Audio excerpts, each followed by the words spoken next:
There is a very big difference between stock quantity, inventory adjustment, date quantity, and actually a purchase. Now, a lot of people mistake this product for purchases on point of sale systems, and I'm going to clarify that using Aronium. So, hello everyone, I'm going to be talking about stock on Aronium point of sale system. So, I'm just going to log into my screen and show you. So, by the time you log in, you click on the three lines at the top, click on management, then you go to stock. Now, under stock, you're going to see a refresh button here to refresh, to tell you, okay, if they've been selling, you can just refresh to know the current quantity you have on ground. We have the stock history, we have the print, to see what has been happening so far under your stock movement. We have the print as PDF, you can print as Excel, you can have an inventory count reports, and we have quick inventory and help. So now these are the options we have on Aronium. Then to come here, we see we have the negative quantity. If I should click on negative quantity, it shows me the negative quantity I have currently in my store. So you see that I have 7 products here that are below 0, so which is always in red. And if I remove that, if I go for the non-zero quantity, it's going to show me that I have 2 products that are above 0 and the remaining 7 are below 0.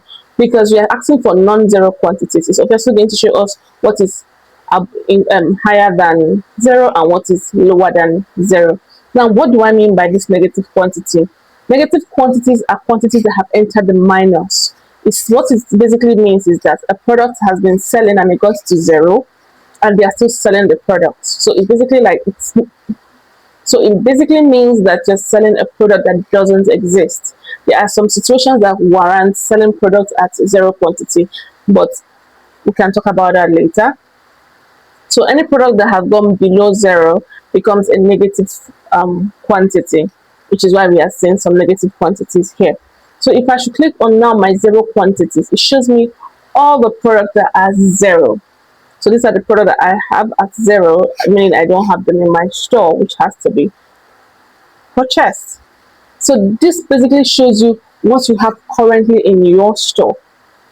But at the same time, you can update the quantities here.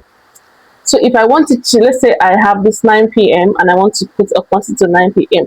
Now, what is stock basically is saying that I'm having a stock count in my store, and maybe we are doing a monthly stock count, and we are now saying that, okay, what we have on the shelf is 0, and what I have currently is 1. So we want to correct that value, we want to correct that number. So by the time we have done our plus and minuses, we can then click on the 9 p.m., click on the inventory stock count, and say, okay, how many did we count? You can say we counted 5, and we put in the 5 and click on OK.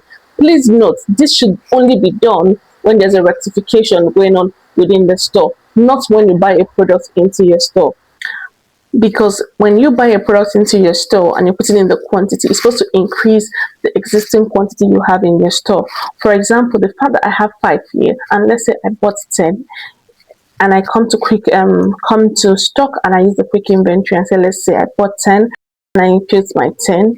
What is going to happen is going to eradicate the existing 5 that I had and just give me 10. Which is not what we are going out for when we're actually doing a purchase.